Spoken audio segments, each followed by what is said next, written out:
Ever feel like reality is just one giant puzzle? And not just any puzzle, one where, like, the pieces keep changing shape right before your Oh, eyes. I know that feeling well. Well, today we're diving into the work of a philosopher who thought we could not only solve this puzzle, but believed our minds were actual pieces of it. Get ready, because things are about to get Hegelian. Ah, Hegel. Never want to shy away from a challenge. And we're not even taking the direct route this time. We're exploring his ideas through a Vietnamese translation of Leszek Kołakowski's work. Talk about a unique perspective. Okay, so for our listeners who might not be familiar with Hegel, and let's be real, he's notorious for being, well, a bit of a brain twister. What's the one thing you want them to understand about his whole philosophy? Hegel believed that reality isn't some unknowable mystery, some random chaos we're just caught in. He believed we could understand it. Okay, so less life is meaningless and more like there's a method to the madness. Exactly. Hegel believed in reason. He thought our minds weren't just passive observers, just taking it all in. He saw us as active participants in shaping the world and understanding it at the same time. So less watching a movie and more like we're in the movie, writing the script as we go along. Now you're getting it. Yeah. And this is where his idea of the phenomenology of spirit comes in. It's basically a roadmap for how our consciousness evolves. Okay, before we go any further, let's define spirit here. It sounds kind of new agey. Are we talking about ghosts? Not quite. Hegel uses spirit to describe this collective consciousness of humanity, not some mystical being out there, but more like the energy of thought, of awareness, always growing and learning. So less Casper the Friendly Ghost and more like the entire universe slowly waking up. Exactly. And like any good journey, it has stages. Hegel uses the analogy of a seed growing into a tree. Imagine that seed first putting down roots, realizing, hey, I'm separate from the soil. That's a big step. That's like spirit becoming self-aware. So that's like milestone number one on this roadmap of consciousness. What comes next? What other stops does spirit make along the way? Well, from that initial self-awareness, spirit starts to, well, dot question, Right. to reason. It tries to make sense of its experiences. Think of that seed sending up a sprout, reaching for sunlight, trying to understand its environment. So it's not just about knowing stuff, but understanding how we know things at all. Metacognition, right? You got it. Hegel is all about the meta. But here's where it gets really interesting. Hegel says this journey isn't just about individual growth. It's about our relationships with others. He has this really thought-provoking example of the master and the slave. Wait, hold on. Master and slave, how does that fit into this whole universal consciousness thing?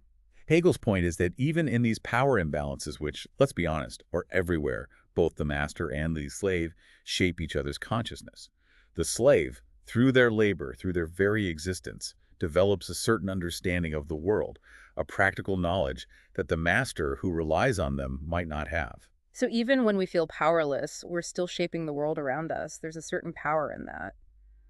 What stands out to you about this whole idea of spirit always striving, always becoming? You know, what gets me is that Hegel doesn't see this journey as ending at some fixed point. It's not about reaching a finish line and declaring, okay, we're done, we've figured it all out. So no big graduation ceremony for spirit, no cap and gown? Well, not exactly. Hegel does believe in something called absolute knowledge. But it's not about suddenly knowing every single fact, every piece of trivia. It's more about understanding the interconnectedness of everything. Okay, so less trivia night, more like a big aha moment about our place in the universe. Exactly. Like imagine if you could suddenly see all the ways that the line between you and the world out there isn't as clear as we think. That's kind of what he's getting at. Okay, that's a pretty wild thought. But if it never really ends, what's the point? What's the goal, according to Hegel? That's where we get into Hegel's idea of true infinity, and why he had some pretty strong opinions about something he called bad infinity. All right, before we get to the good kind of infinity, let's talk about the bad infinity first. Okay, so we've got spirit on this grand journey of self-discovery, but now we're throwing bad infinity into the mix. That doesn't sound like a good thing. What's so bad about it? Well, imagine you're on a treadmill, right? You're running, putting in the effort, but you're not actually getting anywhere. Yeah, I've been there. Metaphorically speaking, of course. Of course. But that's bad infinity in a nutshell. It's this idea of endless striving without any real progress, like you're running in circles. Okay, so how does this bad infinity thing relate to Hegel's whole philosophy? It sounds like the opposite of progress. Hegel saw bad infinity as a trap. It's like endlessly collecting puzzle pieces without ever actually trying to put them together. So what's the alternative? True infinity. And true infinity for Hegel, that's about recognizing that the journey itself leads to a kind of completeness. It's about understanding that we're part of something so much bigger than ourselves, Yeah. something that's always evolving, always becoming. So it's the difference between, like, chasing an illusion of progress and actually moving toward a real meaningful goal. And that goal for Hegel is this absolute knowledge we were talking about. Exactly. Absolute knowledge. Hmm. Hegel believed that by engaging with the world, by grappling with its complexities, its contradictions even, spirit moves closer to the state of understanding. So it's not just about knowing more stuff. It's about recognizing the connections between things, Yeah. seeing the bigger picture. Okay, that makes sense. But where does history fit into all of this? It sounds like Hegel was trying to apply this whole spirit absolute knowledge thing to the entire history of, well, everything. And did he think everything happens for a reason? That's a great question.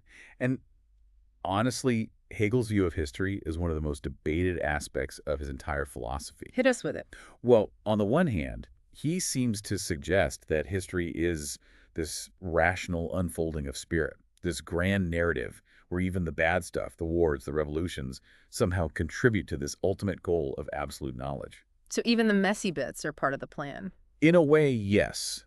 But, and this is a big but, he doesn't give us a moral scorecard. He doesn't say whether this grand narrative justifies all the suffering, all the injustice that happens along the way. So no easy answers there. Classic Hegel. But, this source is a translation of Kołakowski's work. And he was writing in the 20th century, right? A lot happened between Hegel's time and then. If he thought history was this grand march towards absolute knowledge, what would he make of the 20th century, let alone the 21st? That's the million-dollar question, isn't it? What would Hegel make of the rise of totalitarian regimes, of global conflicts on a scale he could never have imagined? Right. Would he see these as necessary bumps in the road to absolute knowledge? Or as detours, wrong turns? That's the debate that continues to fascinate scholars today. And it's a question worth pondering ourselves. If Hegel were alive today, what would he make of the rise of artificial intelligence, the climate crisis? Would he see these as signs of spirit's progress or evidence that we've gotten off track? It's like he's left us with a philosophical choose-your-own-adventure, but we have to write the ending. Exactly. And that's the beauty of engaging with Hegel. It's not about finding all the answers. It's about asking the right questions, the ones that continue to resonate, even centuries later. Okay, so after all this talk of spirit, bad infinity, and Hegel's, well, mysterious view of history, what's the one thing you want our listener to walk away with? What's the nugget of wisdom we can extract from all of this? Okay, so we've covered a lot of ground here, but I have to circle back to absolute knowledge. If this is the supposed goal of spirit's journey, what does it actually look like? Are we talking like some kind of matrix download where we suddenly understand the meaning of everything? Oh, I wish it were that simple.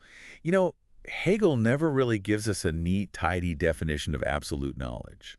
And I actually think that's deliberate. It's not about just knowing all the facts. Okay, so less about downloading information and more about... It's about recognizing that the separation we often feel between ourselves and the world, between the knower and the known, it's not the whole picture.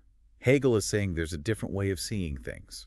So in this state of absolute knowledge, are you saying we basically become one with the universe? That's a pretty big concept. It is a big concept. Yeah. But that's Hegel for you. He wants us to think beyond our everyday understanding of ourselves and the world. Like, we usually see ourselves as separate, independent beings, right? Right, like we're just observing the world out there. Exactly. But Hegel says that separation, it's an illusion. So we're not just looking at the puzzle, we are the puzzle. Exactly. We're part of it. Yeah. Connection to the world, to history, to everything around us.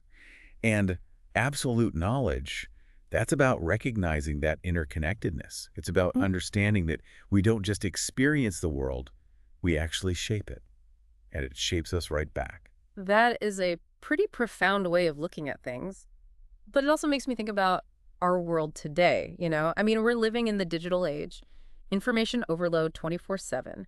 Does that make absolute knowledge easier to achieve or harder? No, that is the million-dollar question, isn't it? If Hegel were writing today, would he be on Twitter? Would he be scrolling through endless news feeds? What would he make of it all? Right. Would he see the internet as this tool for understanding our interconnected world? Or would he be like, whoa, slow down, everyone, you're missing the forest for the trees? It really makes you think. And I think that's the mark of a truly great philosopher, wouldn't you say? Someone whose ideas continue to resonate, challenge, and even provoke us, centuries later. Absolutely. He reminds us that this whole pursuit of knowledge, it's a journey, not a destination. Exactly. And even if we never reach this absolute knowledge he talks about, Mhm. that's okay. It's the searching, the questioning, the engaging with the world around us. That's what really matters. I like that. So if our listener takes away one thing from this deep dive into Hegel, one nugget of wisdom, what would you say it is? Don't shy away from the big questions, even if the answers seem impossible. Embrace the mystery. And never stop questioning, exploring, striving to understand your place in all of it. Who knows? You might just find your own version of absolute knowledge along the way. And on that note, we'll leave you to ponder the mysteries of the universe and maybe the universe within. This has been The Deep Dive, your guide to the most fascinating ideas out there. Until next time, keep those minds curious.